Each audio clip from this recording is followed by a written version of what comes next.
Hey, Edith. Hey, Christy. What did one canner say to the other? I don't know. What did one canner say to the other? Let's talk while we can. What is that? That's like a 5, but out of 150. So it's good because we want really bad jokes. Right. I keep forgetting that. Yes. Hi, I'm Christy. And I'm Edith. We're backyard gardeners in Colorado. And neighbors. And friends. These days, gardening is becoming very popular. We're not experts. We just learned a lot about gardening from the mistakes we made along the way. So welcome to Upside Down Tulips, a fun podcast that celebrates gardening gone wrong. Upside Down Tulips.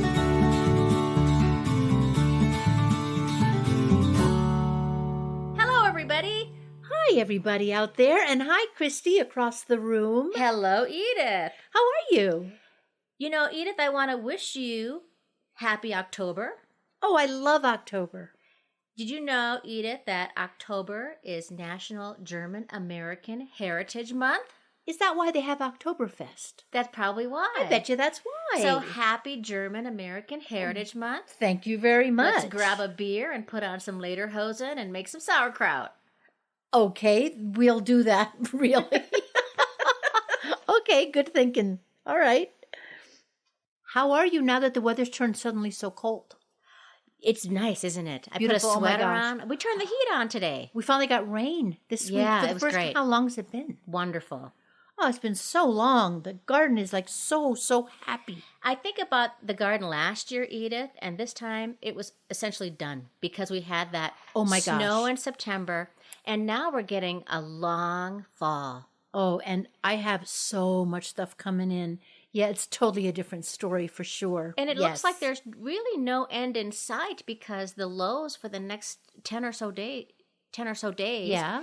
are in the 50s, 40s, Okay. upper 40s, 50s. So we might have a couple more weeks for the tomatoes to ripen. I think so.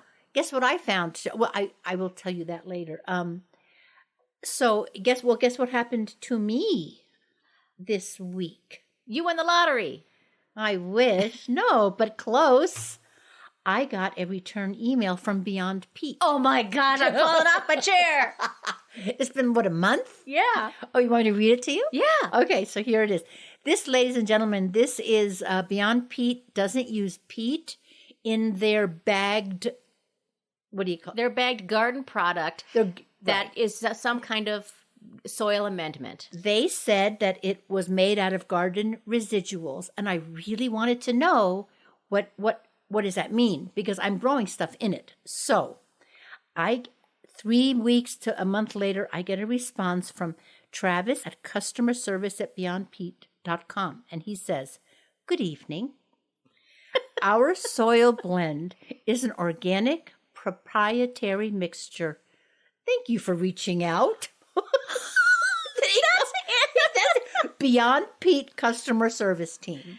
You know, Christy, that took a whole team to write. right. You know what this sounds like to me? What? Do you remember the movie Soylent Green? Yes. Oh no. I'm eating stuff that I grew in that, Christy. Now, here's the thing. I'm not asking for a recipe. I'm not asking for proportions. Right. You don't want to steal anything and make your No. own. I want to know. Just tell me, like, It's kind a of. proprietary. It's proprietary mixture. Why couldn't he just say it's organic compost? Why couldn't he say something like that? Maybe it isn't that. But anyway, that finally, I've been waiting for that. We've been talking about that for like a month now. And now we know. We know nothing. We know nothing. We know still absolutely nothing. Which is really, it's that corporate speak Yeah. that they answer really late, but they don't really say anything. So, okay, takes a team, I guess. There's that. There is that. Hey, let's give a shout out to a garden party member. I'd love to do that. So here's a shout out to all our garden party members. These are folks who give us a couple bucks a month to help support the podcast. And a special thank you to Abby B. from Denver. She is a lawn chair lettuce, and that means she got seeds from our garden. And I have a lawn chair lettuce in my garden right now. Not a person, but an actual chair. Some lettuce and then you put a lawn chair And then over I put a it. lawn chair over it because it was so hot. 2 days ago, it was like 90. But I just want them to know how much we truly appreciate. It makes such a difference for us to be able to do this podcast. Yeah, it's so helpful. Thank you so much, Abby. And thank you all of the garden parties that have stayed with us for a whole year now. Yes. Yeah, thank you so much. And if you want to be a garden party member, get some fun rewards, then you just need to click on the link in the show notes, or you can go to our website and that'll show you how to do it too. It'll give you that warm feeling inside that you will have done something really good for the day. Huh? It's like the warm feeling I'm getting drinking this tea out of our Upside Down Tulips mugs. Is that like a lead into merchandise? Yeah. That's so clever. And if you're at a special level of the garden party, you can get an Upside Down Tulips mug or a t-shirt. That's very, very clever. Good for you. You're getting really good at this. Yeah, it's episode 61. Yeah, it's only 61. Yeah, that's right. I can't believe we do this every single week. This is really something. And we've kept it up even though the pandemic is, well, people have gone back to work. We both have work. But it's still really wonderful to do this. And I look forward to it. Yeah, me too. How's your garden going, Edith? Oh, Christy, my garden is going, well, I have radishes. Oh, good. Remember when I grew them like the end of July? I didn't think they were going to make it, but they did. All of my spinach is dead. The little spinach that I planted, that's what was under their lawn chair. But one day went by when I was busy and I didn't water it, and it was 90 degrees. That poor little thing, all by itself on the hugel. Gave up the ghost. It just gave up the ghost. And nothing else is up. However, I've had some like revelations this year. The arugula that I grew because I saw yours is wonderful. It's fantastic. As long as you keep trimming it back and not letting it bolt, arugula is a gift that will keep on giving. You are so right. I saw one bit of seeds on it and I cut them off, but they are getting really big and they're wonderful. Oh, well, great. Now, will you plant spinach again, Edith? I don't know, Christy. I don't know. I mean, Is it too late? it's October. probably it's probably too late. I'm gonna throw some in the ground this weekend, and we'll just see. Why don't we just see? That's what we're all about, is trying to experiment and Yeah. see. We're in zone 5B, so usually it's a bit late to start, But because of climate change, but because of climate change and things like we have the seeds, why not try? I would mean to also ask you, Edith. Your bokashi experiment, and you had the one bucket. Yeah. That this is a unique way of composting things you normally can't compost, and you had the one bucket that had a bunch of maggots in it, so it didn't turn out too well. But you had another bucket, didn't you? Yes. How's your other bucket? Well, it doesn't have maggots in it, that's for sure. It's supposed to be anaerobic. You're supposed to not let air and stuff in it. Just like my sauerkraut experiment, and somehow that went bad. Oh, yeah. This other one is coming right along. It's not as near soil as I thought it would be. Okay. So I'm just going to let it sit there. I'm going to do the whole soil amendment thing probably in 2 to 3 weeks so that the garden has time to nourish itself the whole entire winter. Yeah. And I think that's when I'll use it. Okay. Yeah. Yeah, it was a good experiment, though. I just don't know if I would do it again. How are your peaches doing? Any left? No. Oh, No. man. I tell you, I have so appreciated the peaches that you have given me this year. They are so sweet. You are so welcome. I was surprised. I think it was making up for the fact that my plum tree died. Oh, And it I was felt like- bad for you. Oh, and it was like giving of itself. I had a lot of peaches, and people would say, they were like as good, if not better, than the ones from Palisade. Palisade. They were very sweet. They weren't as big as the ones from Palisade, but that doesn't matter. In fact, I made an almond cake with peaches and cream. We'll have some afterwards. And the peaches that I put on top of the cake, Edith, I didn't even put sugar on them. They're so sweet. So sweet. Anyway, I was really, really happy with them, as were the birds, the squirrels, and the bees. And I didn't even mind sharing because I had so many. And usually some would drop every day. And then you'd see a squirrel come and eat some, but you'd see bees everywhere. preparing for the winter by eating these wonderful peaches. So yeah, and now there's nothing left. I look out the window and I see not one single peach fleck on the ground. It has been eaten by something completely. It was The Giving Tree. Oh my gosh, I love that book. Oh, now you made me all like warm and tender. Yes, it was The Giving Tree. So that's pretty much, I think, everything in my garden. What about yours? Well, this has been the start of fall cleanup for me in the flower garden. And folks, if you remember last year, we talked about fall cleanup and the different steps that you should do, that it's not necessary to hack everything down, but that doesn't mean you should do nothing. Yeah, you leave some stuff to overwinter for insects, for birds, etc., correct? Yeah, it's okay to leave your yard a little bit wild. Yeah. But everything that you do right now means less work in the spring. That's a good idea. So it's kind of like finding a nice happy balance. Yes. So I always kind of say you should tidy up, but not too much. So anything that is diseased, well, you should throw that away. And your spent perennials, you should cut those back to about 2 to 3 inches. So I'm slowly working my way through the perennial beds, cutting back that. I do have some things that are blooming, though, right now, which I think is important in the flower bed. So, folks, if you get a chance to buy some mums at the grocery store, you should, because that's an important source for pollinators still. Or what about asters? My asters. Those Great point. Beautiful purple, beautiful flowers. I have asters, too. Yeah. Wonderful. I love those. And it's also good for, like, even monarch butterflies in particular. They Really? need nectar as they do their fall migration. I didn't know they ate on the aster. Huh. And it's a great time to save seeds. So I'm still saving seeds. I'm keeping my eye out on the weather because I have several things in containers that I'm going to have to bring in or move in soon. Yeah. Remember last year, my dream? What about the rosemary? I have to try to not kill my rosemary. Are you going to bring your rosemary in? I am. Okay. And I'm going to spritz it with a spray bottle. Yeah, because it water. gets very dry. I'm going to try to humidify it. See, now last year, my rosemary's planted in the ground. I'm not going to dig it up. Last year I left it out there, but every time the temperature got below 20 degrees, I wrapped it in some frost cloth. And I cut it back. So I'm going to cut that rosemary. Not yet. Maybe this week I should do it though. Cut it back about half. You're going to And cut then it back mulch it. so it can get through the winter. Yes. But when I bring it in, I don't have to cut it back, I don't think. I don't think so, but think you we should will have just to worry leave it. about humidity a lot and sun too, if it's going to stay True, inside. true. You Still, just have to keep it alive. man, I just love that smell in the house. Yeah. That wonderful smell. Plus, I killed a house plant, so it would be nice to have something in that empty spot. Oh, good, You know, good, that yes. would be really nice. Yeah. Hey, I forgot to tell you.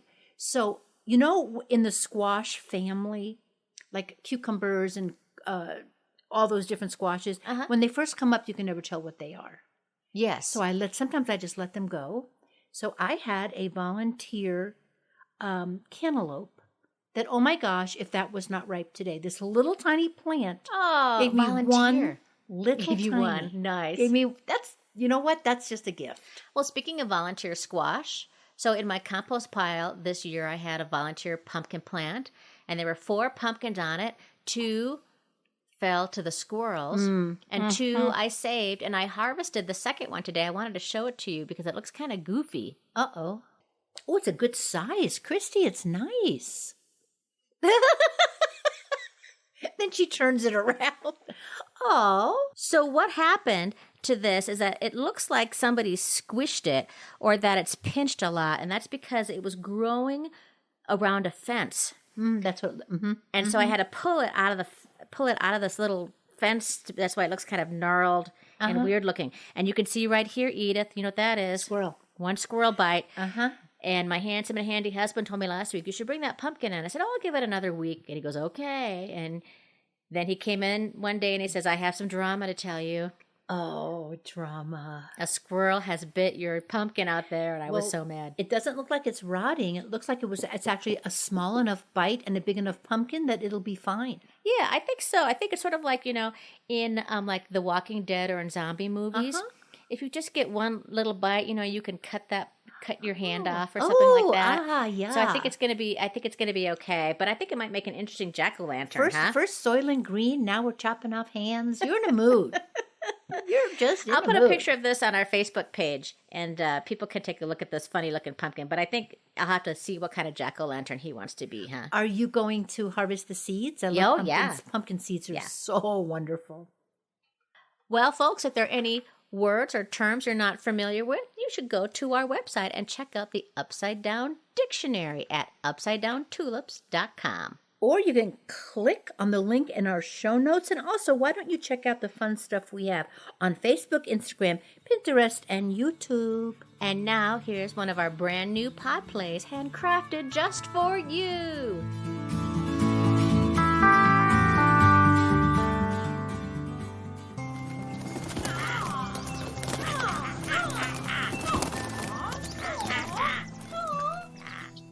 Hey, Mona, What is it, Maggie Magpie? why do birds sit on telephone wires? You mean like we're doing now? Yeah, but you're ruining my timing here. All you gotta do is say why. All you gotta do is say, why? Stop mocking me, Mona. Can't help it. It's who I am. I'm a mockingbird. Get it? A bird who mocks? But go ahead, do your joke. I'll play along.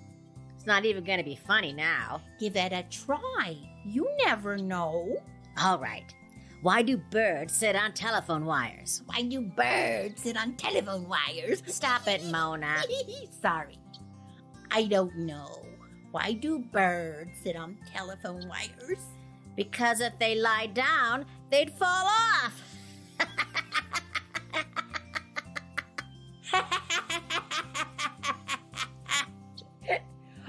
Oh, look who's in his backyard. Horrible next door neighbor McDougal. I hate him. Why are you hating on him? Look at him carrying insecticide. That spray killed little Huma hummingbird. Killed little Huma hummingbird? Oh, I hate him too. He's a cold-hearted and sadistic killer. Maybe he's just stupid. Stupid? How is that even possible? We have bird brains about the size of a hazelnut, and they have those big brains and their huge heads on top of their gigantic bodies. Ha! Do you remember Speedos? The Jerry Springer show? People saying climate change isn't real? Right. They're not all geniuses, I guess.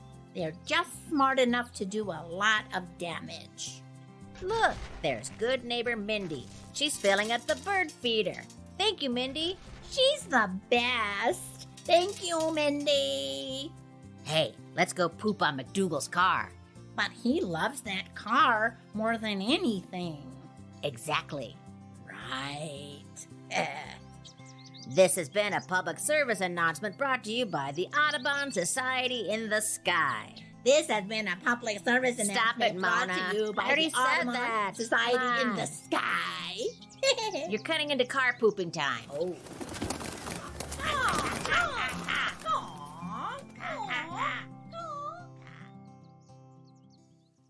Edith, I love those characters. They were so fun to record. Oh, I love them too. I mean, we look up and we see birds, and you know they're thinking something, right? Right, like pooping on cars. Like whipping up, they can see everything up there. Yeah. Well, folks, this week we are talking about freezing and canning and other ways to preserve your garden. We've done this topic before, way back in episode 10, which was called Yes, We Can, Easy Tips to Preserve Your Harvest. We kind of did an overview of lots of different ways to preserve your harvest, but we're going to dig down a little bit more into freezing and canning. Yes. Some people don't think it's worth it, though, to preserve your garden. Why do I have to disagree with that? I do mean, too. You know, so that people think it's a lot of work. Well, it is some work. I mean, canning, I think, is a lot more work than freezing. But you also have options. For example, if you don't have a lot of freezer space, then you might want to can because everybody has some kind of a pantry. That's a really good point.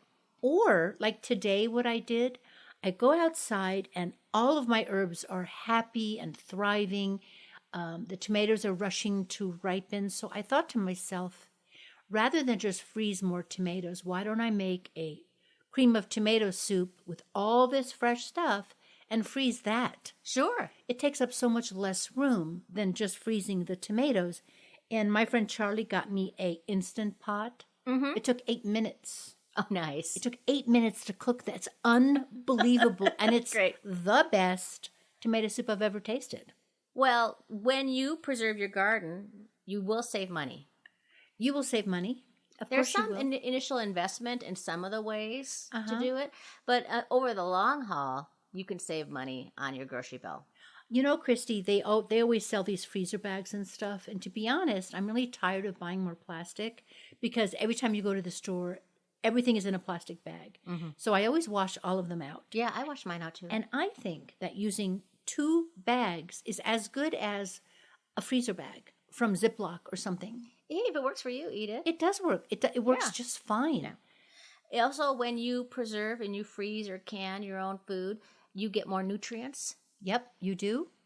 You know where your food comes from.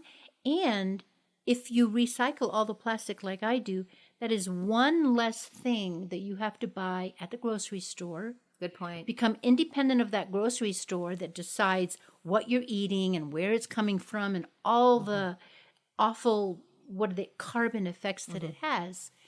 Even if all you have is a indoor herb garden, that if you buy basil at the Right. store, it's in a plastic box. Yeah. For whatever reason. Right. And it's wilty. And it's wilty and old. Yeah. The Idaho State Journal said that 68% of Americans would rather make their own fresh foods than purchase store-bought. Oh, that sounds really good.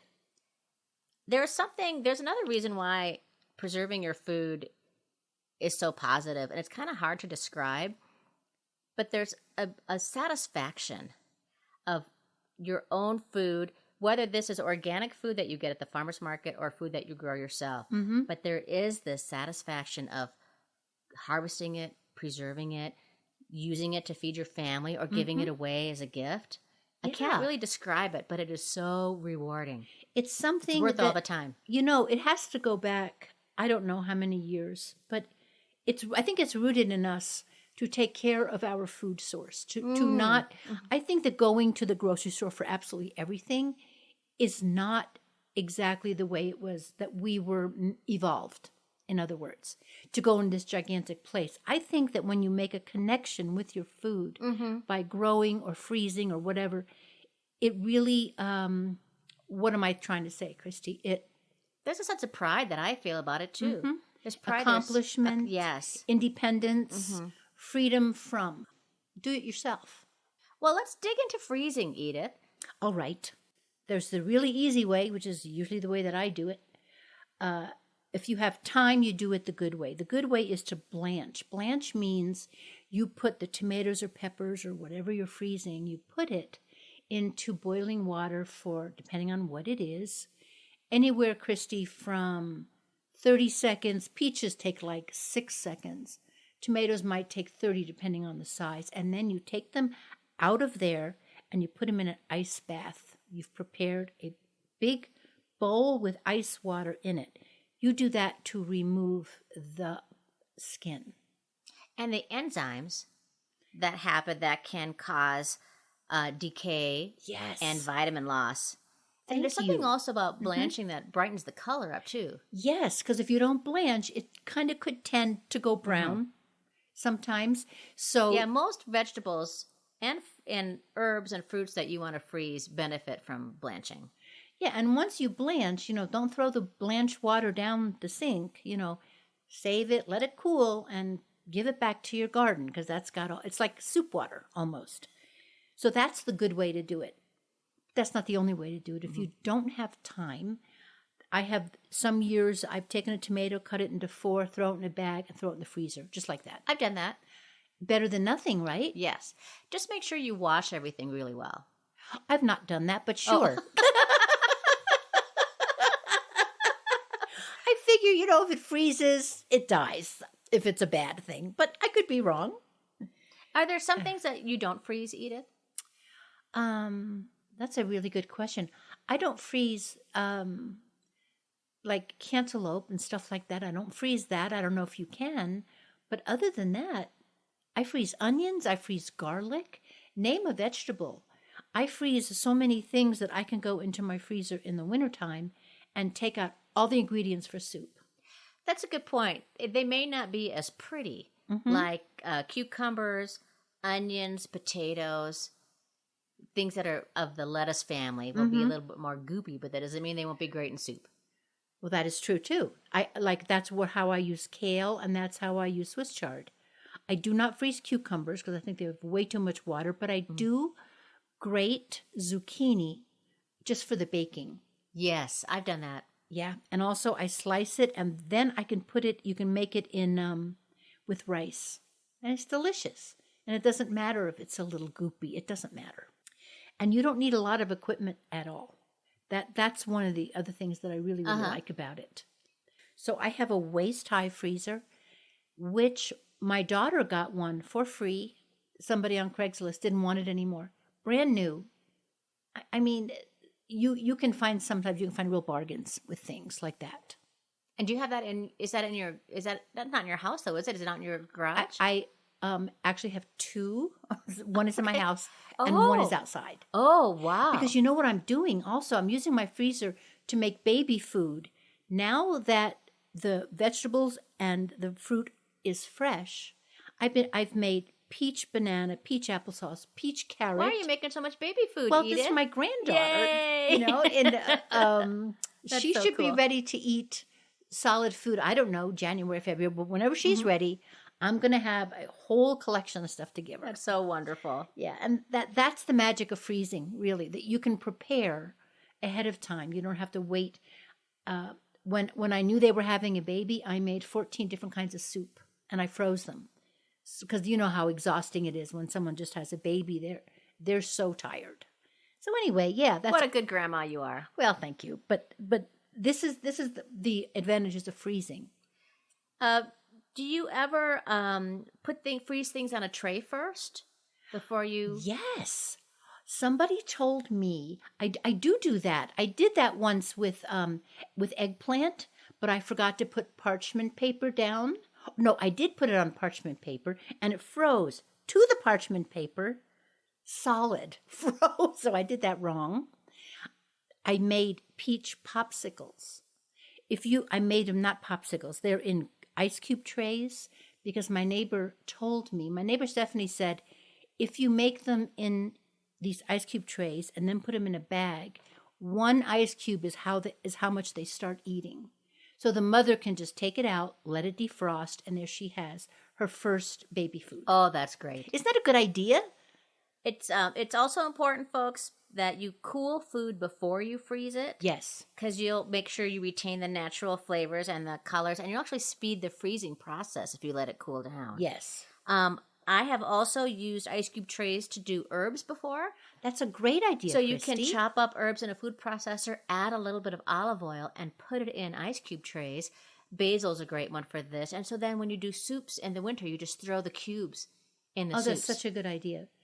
Don't forget when you freeze something in a plastic bag to try to pound out the air. Don't try to let a lot Great of point. air be in there because it'll oxidize. Another good way to maximize freezer space is to take a cardboard milk or a juice container and clean it out, and then place the freezer bag inside of it, and then fill that up. So then you'll have a cube that's easier to maximize your freezer space. Oh, that's good. That's good. Like so it's not Tetris. falling off. Yes, Yeah. that's a really good idea, Christy. And then, you should try to use your frozen harvest between 8 to 12 months for the best quality. Yeah, but it doesn't go bad. It can't go bad. It's frozen. You could get freezer burn. It could get freezer burn indeed, but that, you know me, I've had stuff in there for a couple of years. So Yeah. For the best quality, 8 to 12 months. Yeah, for best quality, 8 to 12 months. That's a long time, folks. It is, yeah. Yeah. When we come back, we'll talk about canning.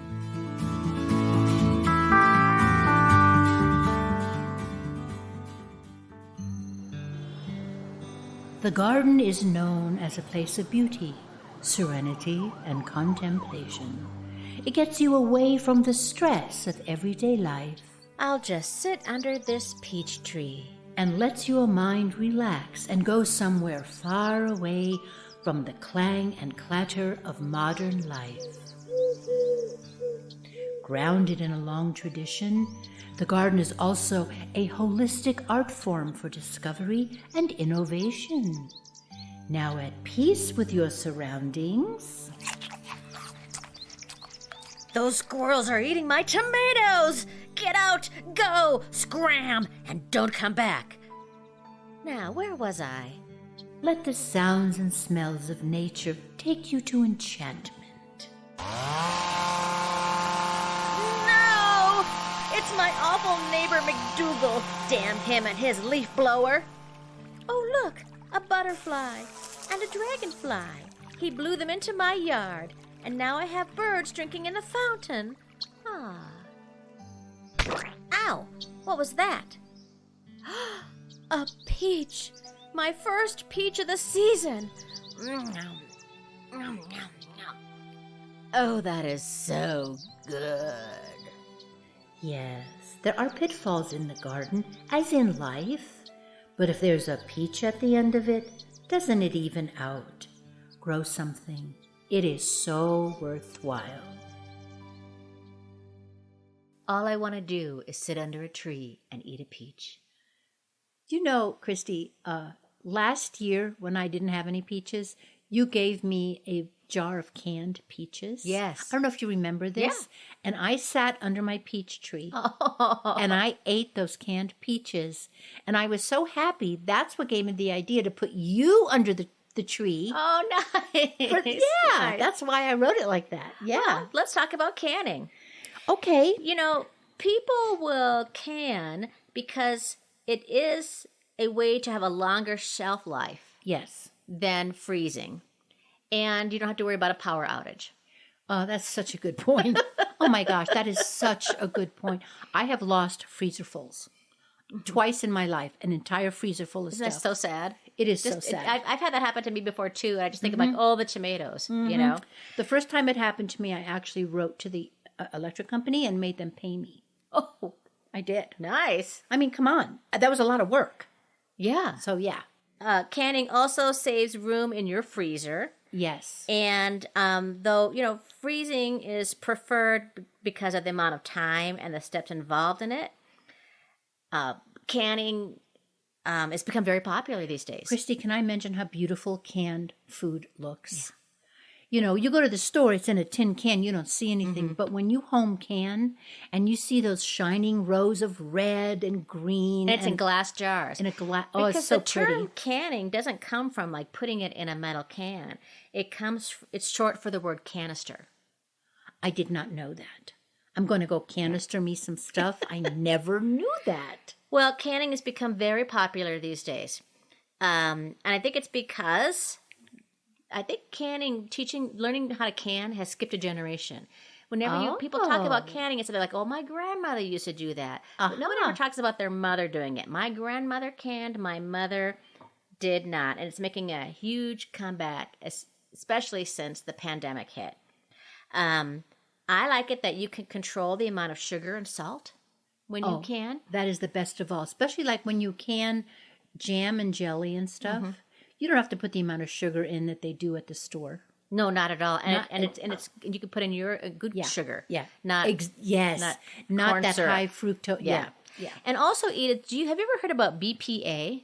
Oh, yes. Well, this is from the Mayo Clinic. Oh, good. BPA stands for Bisphenol Bisphenol A, which is an industrial chemical that can be used to make certain plastics and resins since the 50s. And it's found in plastics and epoxy resins. It's also used to coat the inside of metal products such as food cans, bottle tops, and water supply lines. And this is from the Mayo Clinic, and the FDA saying it can seep into the food or beverages from containers. Exposure is a concern because of possible health effects on the brain and prostate glands of fetuses, infants, and children. Wow. And it can affect children's behavior. Now, the FDA has said that BPA is safe at very low levels and can occur in some foods. But if you are concerned about BPA, you should cut back on your cans or reduce your use of canned foods. You also and will can your own food. You will notice, Christy and ladies and gentlemen out there, that a lot of like Eden Organics, a lot of organic canned food now will say free of BPA. So try, if you can afford to, try to get those, or like Christy says, can your own. Can your own. I thought you'd find this interesting that Ball, which is the large manufacturer of canning jars, research shows that the new generation of home canners consists not of rural grandmothers, but urban women under the age of 55. More than 60% of the canners who are members of Ball's Facebook community are under the age of 44. Wow. And research conducted on behalf of the Ball brand canning line determined that nearly half of all millennials, which is 49%, are interested in canning. Oh my gosh, Christy, that's such good news. You used to be able to find cans at thrift stores all the time. You can't anymore, the canning jars. Canning, yeah. And the stores are out of them. Because there's a supply chain problem, but also because they become so popular. Oh, okay. And so here's the deal. One thing that people are turned off by canning is they're always afraid they're going to kill somebody. Because of botulism. Botulism or pressure canning. And I'll say this, is that if you can read, I can read. you won't kill anyone. You won't kill anyone. But You can read and follow directions. You won't kill anybody. okay. So let's dig into it. The first thing I want to talk about with canning is that it's easy. It's easier than people think it is. It's not hard. It's just lengthy. It's a lengthy, little but lengthy. You do something else. Well, then, there's long stretches of time where you don't have You to could be doing- boogieing. You could dance. You could Right, boogie. You got yeah, the radio that's right. on. There's two kinds of ways to can, and one is a water bath, and the other is pressure canning. I've done the water bath. I've never done the pressure canning. The pressure canning is requires special equipment. So you would, and pressure canning helps in flavor. You need less water. The texture doesn't taste as right. Oh. It requires a little bit more maintenance of the machine because you need your pressure valves checked once a year. Uh-huh. And it can be a little intimidating, the pressure canning I part. have to admit, it intimidates me a bit. So, but that's also become very popular. If you were interested in canning meat, pressure canning is the way to go. Oh, my. Or if you want to can vegetables without any acid, for example, tomatoes are very high acid vegetables, so it benefits from water canning. But if you want to can green beans, for example, pressure canning is better for that. Or you could pickle green beans, which would be a water base. Oh, side note, the Instant Pot does not can. It does not It can. does not. And even though some Instapots will have a button on it that says canning, this is from the Instapot company. Instapot can be used for boiling water canning, so this is the water bath method. However, Instapot has not been tested for food safety in pressure canning by the USDA. Then So this I is would, science. yeah, I would wait until they tested it, Yeah. folks. Yeah. The way you kill bacteria is a combination of time and temperature. It's not so much about the pressure, it's the temperature that matters. And it hasn't been cleared yet. So, folks, use your Instapot to make something and then water bath can it or pressure can it. Good thinking, So, Christy. I'll talk about water bath canning because that's what I've done before. But if people have some interesting stories about pressure canning, boy, I'd love to hear about them. So the things that you can water bath can are fruits and fruit juices, jams and jellies, salsas, tomatoes, pickles, relishes, chutneys, sauces, pie fillings, vinegars, and condiments like ketchup and barbecue sauce. You don't need a lot of fancy equipment. When it comes to canning, one of the most important things that you have to make sure is that you have everything with you, because it's really just about timing. Speaking of timing, the timing is different at our altitude. So if you're at altitude like we are, over 5,000 feet, the timing is a little different than if you are at sea level. That's true. You need to add 1,000 for every 1,000 feet. You need to add 1 minute or so, and I'll get into that in just a second. Okay. For jars, this is one investment that you'll have to make is an investment in proper canning jars. You can't reuse grocery jars. So like if you had a jar of mayonnaise, right, and you wash it Right. out, No, you can't reuse that. But you can reuse the jars that you buy, the special mason or ball jars that are out there, and you can reuse the screw bands The lids that are on jars you can only use once. One time and then get rid of them. But Right. there's another kind. There's other brands that are out there that are growing for more and more reuse of the lids. Oh, And that's just about because you want to make sure that the seal is really strong. yeah, because that's where botulism comes in, folks. If the seal is not really strong. Sterilizing the jars is a vital part. So you need to make sure you wash the jars in soapy water, hot soapy water. Boil in a water bath for 10 minutes and add a minute for every 1,000 feet above sea level. So we live in Denver, 5280, 5,280 feet, a mile above sea level. So we here would boil the jars for 15 minutes. It used to be said that you could sterilize your jars in a dishwasher, or you could put your stove at 250 and sterilize them that way. But that is no longer recommended by the FDA. I always boiled mine. Yeah, Yeah. boil them. And that's why it's handy to have a jar lifter. So I have a jar lifter. I'm just showing this to you here, Edith. You don't have to have one. Like I said, you don't have to have a lot of fancy equipment. But here's my jar lifter. It looks like something my OBGYN would use. Well, doesn't it? It's scaring me. Edith, can you scoot forward? Scoot forward a little bit. Just scoot, just a little bit more. Okay, because these are great to have to lift your jars out. And then make sure you use a recipe that's after 1994 Why? because we know better now, so we should do better, and we have more information and more science about how to keep canning safe. Okay. So we should use a recipe that's after, even though your grandmother had a recipe from 1950 and nobody ever got sick, we know better now, so we should do better. Do you mean the recipe for the whole entire process? Is that what you mean? Whatever recipe you're doing. So if you're doing tomatoes, your tomato Okay. canning recipe, your peach recipe, your Okay. pickles, your salsa, whatever recipe you're using, make sure it's after 1994. Okay, good. Things should be packed hot. It's called hot pack canning. It's a process of boiling fresh prepared food, letting it simmer for a few minutes, and then promptly filling hot jars, and then proceeding to a water bath. Juice, water, syrup that you add to these cans, also to the jar, should also be boiled. Many foods, when fresh, can have 10 to 30% more air. Hot packing removes air, shrinks the food, and keeps the food floating in the canning jar. And this improves shelf life and the amount you can put in there and makes everything safe. To help do that, I have a canning funnel. So essentially, it's a funnel with a big mouth. It helps you pour things into it. Head space is important. Canning is a science when we can, we want the air to escape and create a seal.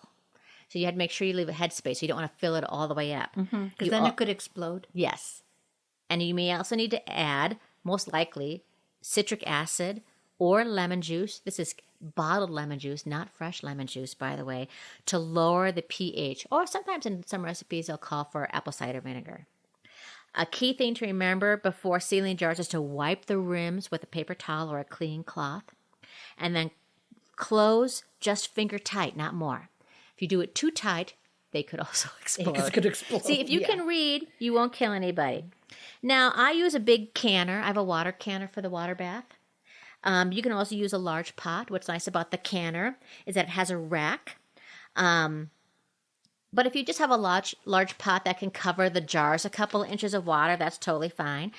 1 to 2 inches of water. Bring the water to a boiling point and let the jar sit for the time that it says in the recipe, and add 1 minute for every 1,000 feet above sea level. When it's done, you need to inspect the lid for seals. There should be no flex when the center is pressed. Doesn't it make a sound? Doesn't it make a popping It sound? makes like a doink noise. Yeah, really cool noise. Yeah. It gives that great ping. And if it fails to seal within 24 hours, that just means Do it over? you could process it all over again or put it in the refrigerator. When that water that's in the canner, don't throw that away. No. I use it, pour it out in the garden. Let it cool first. And your jar should be stored between 50 to 70 degrees, not above 90, and not in direct sunlight. And things should be good for over a year for top flavor. And a commercial can or jar is good for 2 to 5 years after that.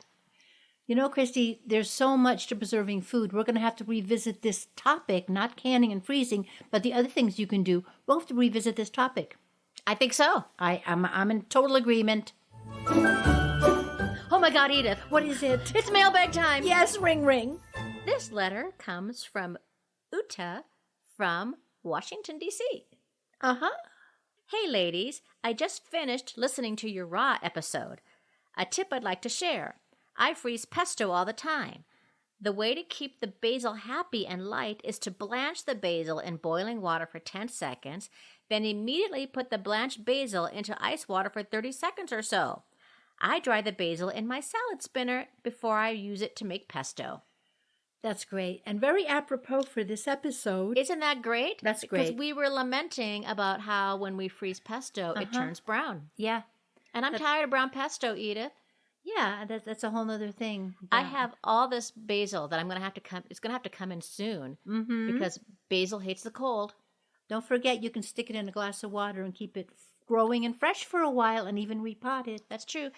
Treat it like a flower. To never put it in the refrigerator. No. Unless you're going to blanch it and make pesto out of it and freeze it. Yes. So I'm going to try this next week, Uta, and I will report back on my success. I wish that everybody would be like Uta and send us their favorite gardening stories, successes, flops, preserving ideas. And gardening questions. We love hearing from you. Please do it. Write to us, like right now. Okay, right now. Stop listening and write. UpsideDownTulips@gmail or at our website at UpsideDownTulips.com or check out the show notes. The sun is starting to rise. The clouds are parting. The birds are singing. Edith, Yes, it's time for the inspiration of the week. I have an inspiration. Here we go. Quote, "The single greatest lesson the garden teaches is that our relationship to the planet need not be zero-sum, and that as long as the sun still shines and people still can plan and plant, think and do, we can, if we bother to try, find ways to provide for ourselves without diminishing the world." Michael Pollan. Beautiful. Isn't that beautiful? We can do that. That's a hopeful little message, gardeners. That's what we're all doing. So thank you so much for being with us, doing it with us. And thanks everyone for listening to this week's episode. We are Edith Weiss and Christy Montour Larson. And if you got some laughs and value out of this week's episode, maybe you could subscribe, like, or use your follow button wherever you listen to your podcasts. Thank you so much to Denise Gentilini for composing and performing the Upside Down Tulips theme song. She has a lot more music. Go to denisegentilini.com or find that link at our own UpsideDownTulips.com website. And thank you to our excellent and elusive engineer. He's so good. A special thank to our local nursery and friend of the show, Southwest Gardens. A huge shout out thank you to you. Join us next week for a brand new episode that will amaze and delight you. And don't forget, if you make a mistake, Your garden will forgive you. Upside down tulips.